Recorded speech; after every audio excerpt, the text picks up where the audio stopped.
Hello and welcome to the Intel Extreme Masters as we're here live from the Taipei Game Show in Taiwan. How are you doing, Maynard? Welcome to another Intel Extreme Masters. Thank you very much, mate. I feel very welcome. Everyone's been very sweet to me. Taipei as well has been very sweet to me. I've had some very good food, had a reasonably cruisy flight. It was a long flight, but it was good.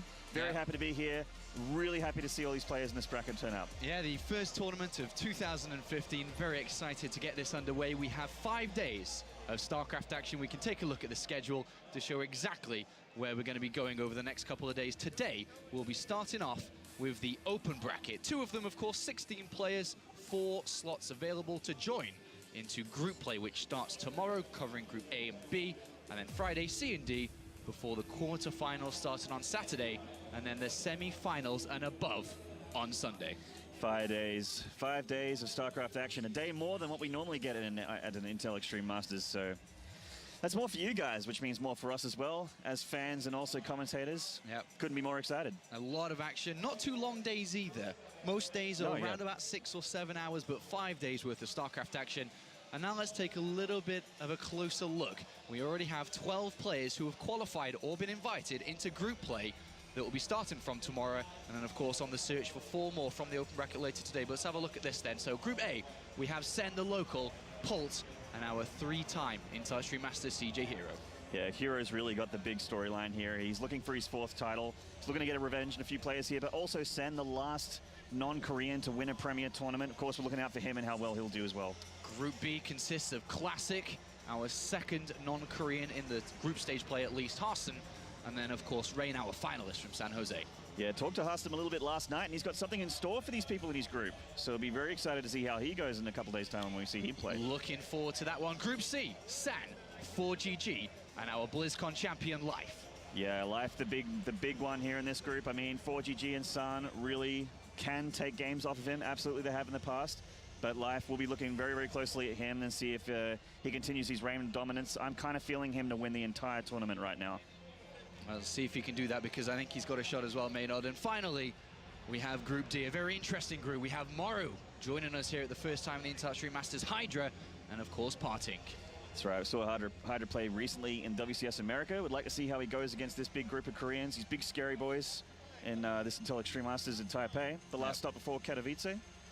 And that's right, so not too far away from the World Championships here. But those are the 12 players who have made it into group play via invites or qualification. But there are slots available, 1 slot per group. And that leads us into the open bracket, where we can take a look at open bracket number 1. We have 8 players who are looking for 2 slots from this one. Yeah, we do. We got Jakshi in Impact, Sakshri Linok, True Soulkey, Haas, and that's Team Liquid's Hero down there on the bottom. Team Liquid's Hero is going to really want to see, he's going to really want results from this tournament. He hasn't had too many in recent memory, losing a bit of steam, as some would say. Another player that I want to talk about in this group that's kind of the opposite to me is Linok.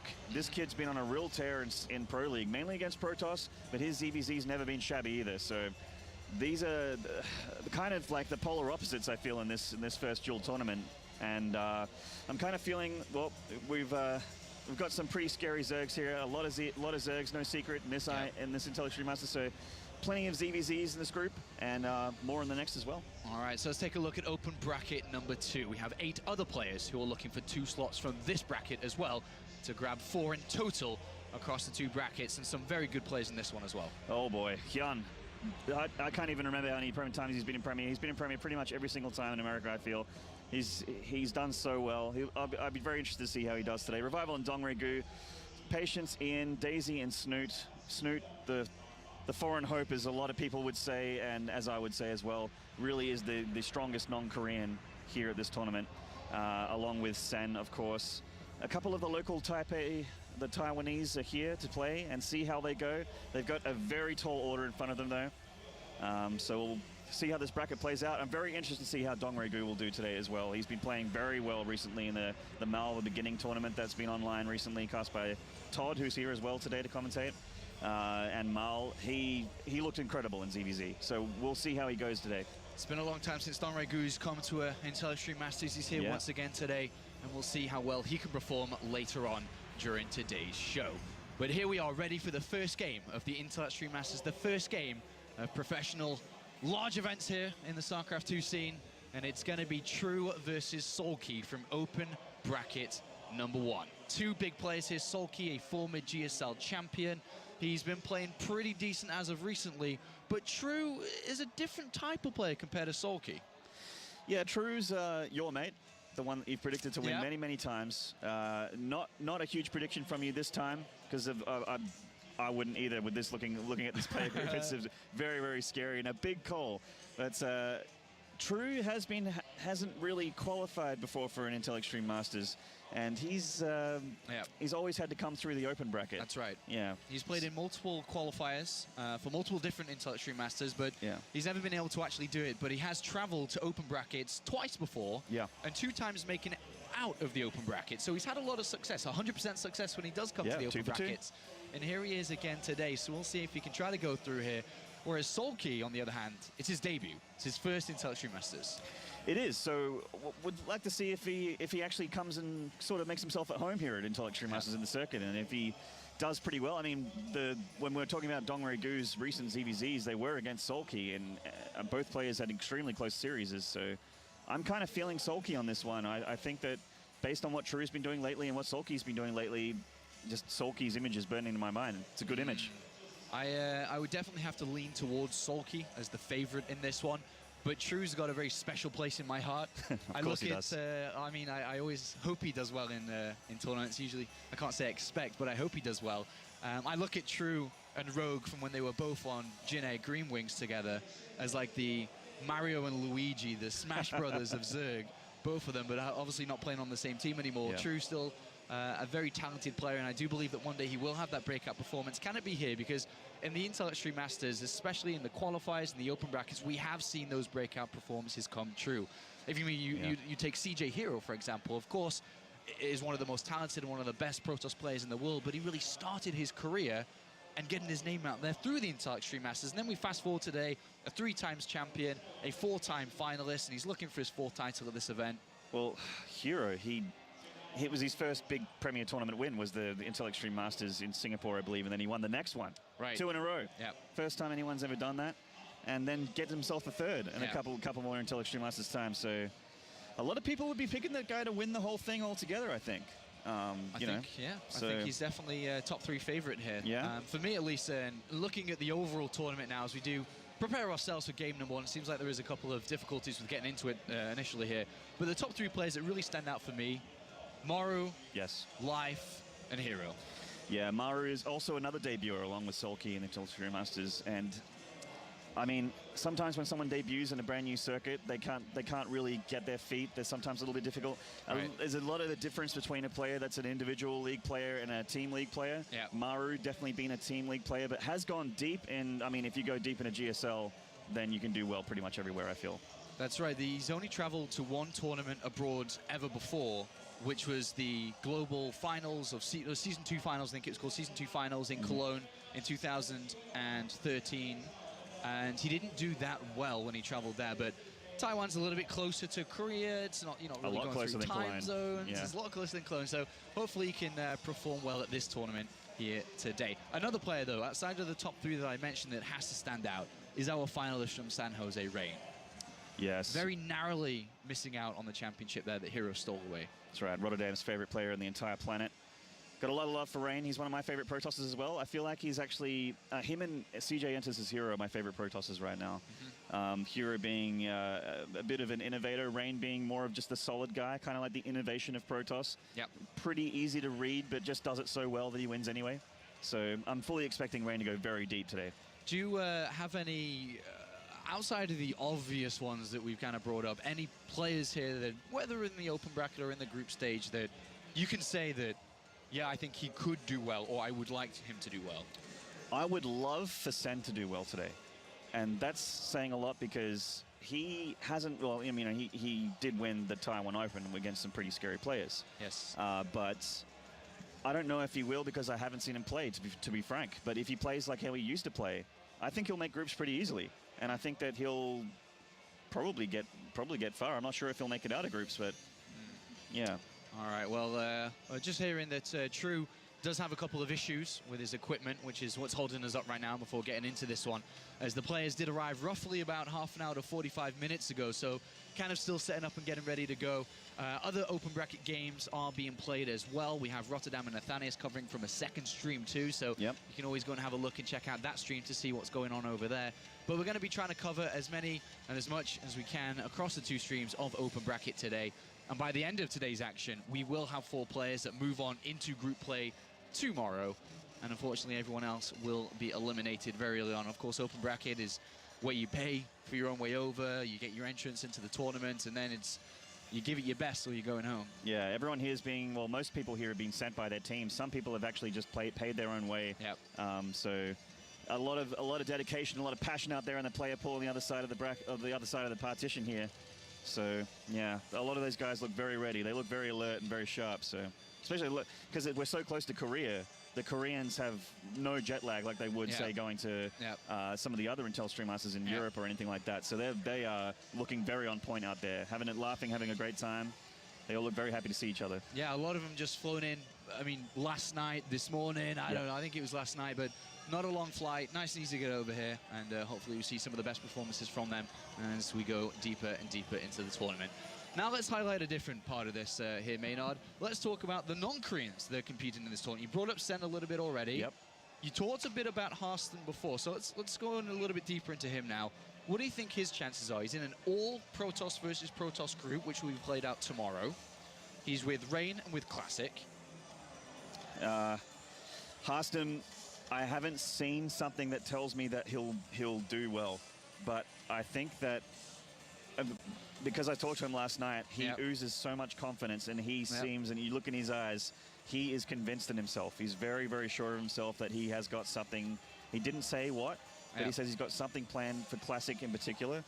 And I mean, it's not just Classic he has to worry about. It's Rain as well. So.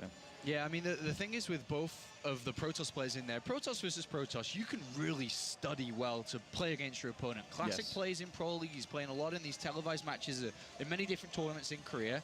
Rain streams a lot too, and he has broadcasted his games publicly multiple times over the last couple of months. Well, that's the one advantage you have as I guess the foreigner or the non-Korean being in that group, is that these Koreans are streamed so often, almost daily, that you come in there and you're pretty much guaranteed that Rain and Classic haven't studied you.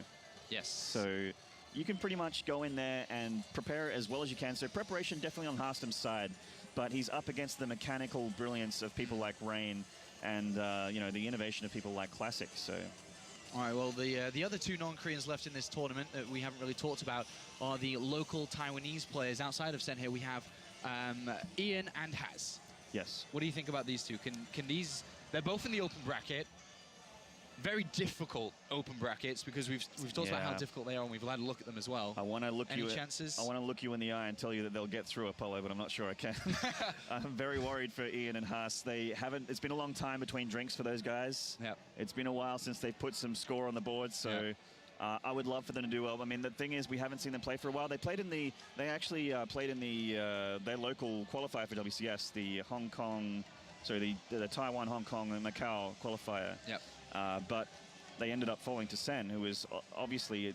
I mean, most people would say Sen is the best player from this country. Oh, by far. Yeah, pretty sure by far. Very, very sure by far, and in results as well. He won the Taiwan Open. I forget who the final was against, to be honest, but. It was a very close series, and he could show that he could beat... I think it was Ian, actually. I think it was. In the final of the Taiwan Open? I think so. I could be wrong, but... Oh, okay, maybe I'm wrong then. Okay. But, I think I'm wrong then. But, yeah, so Sen, the other players being a little bit overshadowed by him today as a Taiwan hopeful, but... They have got a large mountain to climb today. Well, Haas starts his first game of the tournament against Liquid Hero, who has been struggling a lot recently. It's a good start for Haas, I think. It'd be good to see what his skill level's like against someone like Hero. Hero's obviously he's been around as long as Haas has, but used to be that shining light, the beacon of Protoss hope. Then kind of lulled a little bit in his results, struggled a little bit in the tournaments he was in Pro League and that sort of thing. And but Haas would have a lot of opportunity to study him for sure. He's been on stream quite a lot. And Ian's first game in the open brackets against Patience. Who we've seen a lot of in the European scene. And he's traveled over here to compete in this one as well, so... Yeah, I would favor patience again, but then again, Ian is an unknown entity to me. I don't know him very well. He's, I mean, I looked at his results a little bit before coming to this tournament, studied up on the players a little bit. Ian did very well in the Macau qualifiers. I think he faced Sen in the final, so he would have gone along with him into Premier. We haven't really, just looking at the open bracket here, a couple of players that we haven't really talked about too much. What do you think of the chances of players like Jakji or Impact or Sakshui? Any of these players stand a chance of advancing? I mean, Axiom's Impact, the Axiom boys have all been leveling up very recently. I've been noticing that they're getting better and better and actually looking quite scary when they enter tournaments. A lot of them actually play in my my local sort of oceanic tournaments, Southeast Asian tournaments. You know, Heart and Impact tend to play them, and also Ryung as well. And I mean, Sakshui is incredible. I would imagine Sakshui probably being the stronger of these players. And who was the other one we were talking about? Jakji. Jakji. DreamHack winner. It's been a long time since he's put a big score on the board as well. So he's one of my favorite Terrans, or has been one of my favorite Terrans for a long time. One of the few Terrans here at this tournament. There's only a handful Terrans here at the Intel Extreme Masters Taipei, but I mean, what a handful. 4GG, Maru, and Jakji as well. It's a big Terran peer group right there. Yeah, Innovation unfortunately cancelled his participation in this tournament, replaced by Classic. Yes, Classic. He's in a reasonably tough group. I mean, Rain probably his scariest person, I would have to say. Harstem, the unknown entity, the Enigma, and then whoever comes in from open bracket as well. Potentially put a screw in the works for Classic's plans here. Well, I don't know what else to tell you guys, as we still have no idea what's going on. Hopefully this game is going to be starting very shortly. Yeah. I have no last information since I told you. But these players, of course, fighting for the $25,000 prize pool, pretty standard across the multiple different tournaments we've had over the last year or so. Yep. And their share of the 4,000 WGCS points, which CJ Hero does lead at the moment, being the #1 seeded player after his win in San Jose. As you'd expect, as rightfully so, as he earned it very handily. You get $750 for winning this Premier tournament, I believe. Yes, correct. And that's quite a lot in the bank. I mean, you get into the round of 4 of these Premier tournaments pretty consistently, and you're looking like you're all set for BlizzCon. Yeah. So, yeah. I'm pretty sure that Hero is going to probably make round of 4 today. I'm very convinced that Hero Life, these big names that we're talking about, are going to be not having too much trouble, but I could definitely see a couple upsets in those groups. There are some players that have the caliber to be able to get some upsets and pull some wins and really make a story for themselves. So. Yeah. All right, well, from what I've heard, the game is finally ready. So we can kick off the Intel Extreme Masters. Thank you very much for bearing with us there, as we did have a bit of a difficulty jumping into it. But it is going to be True versus Soulkey, a Zerg versus Zerg. And I'm sure we're going to see a couple more of those throughout the day as well. Just a few, yes. A lot of Zergs here, I think about 14. And this first ZvZ going to be on Catalina. Wow, an interesting start here from the first player. Let's introduce him. This is Soulkey. Oh, sorry, True. Oh my God. Yeah, the overlays there. Yeah, that blue. Confused you there, my friend? That blue color, it got me, mate. It got me, the color. It's all right, first cast of the day, doesn't count. And in the bottom spawn here, this is Soulkey. And it's a 9 pull coming out here from True. Yeah. Starting things aggressive is our D-Pix player. Yeah, and he's taking an extractor as well, so pushing himself to 2 options. Either the very fast bailing nest with the slow Zerglings, or it can be for that Zergling speed. And poor old Soulkey here going for the hatch first. This could potentially be very horrible for Soulkey as this unfolds for True. The gas is going to finish, and he's going to either go very fast bailing nest or, like you said, get that speed. Yeah, the bailing nest is the more likely one of the 2.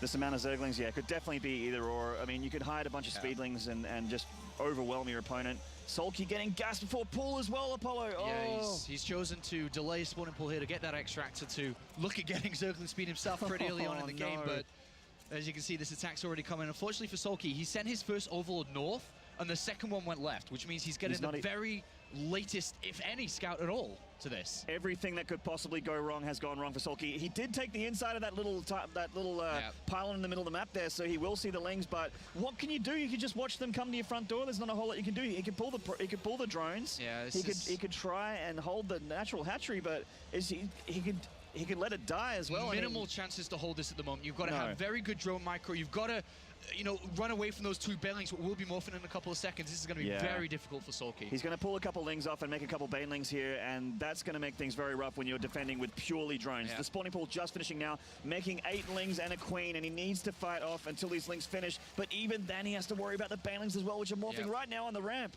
And Soulkey's going to try and get rid of them. All right, he's going to go for a surround with the drones. Nice micro so far, bringing up some drones, but these 2 banelings are going to finish. And, he's been careful here. The lings are his only line of defense until that queen comes out. 2 lings trying to look for snipes, but yeah, the queen, she is about 3/4 of the way done. Banelings looking for that mineral line. He's got to avoid these banelings. Yeah, he's actually done pretty well so far, splitting up the drones. He's lost a few, taking pretty decent trades. Oh, the baneling just hit the hatchery there. Misclick from True. Definitely. Now the queen's out. The queen needs to get surrounded ASAP here. Yeah, I mean, the longer things go on, the things get a little bit easier for Soulkey as he gets a couple queens out and more Zerglings out. Oh, a connection there with the banelings, but not too many drone kills. The lings coming to finish him off, though. Is he going to have enough to defend it with the queen? I think he will. Yeah, it's looking like it. He's starting to stabilize here. I feel like that 1 or 2 misclicks here from True have actually cost him this attack. But it's still 3 drones at the end of all of this. Yeah. True is only on 9 himself. So we're in that sort of weird, scrappy situation where both players have done a lot of damage to each other. I mean, Soulkey hasn't done direct damage, but he's done economic damage by holding this attack.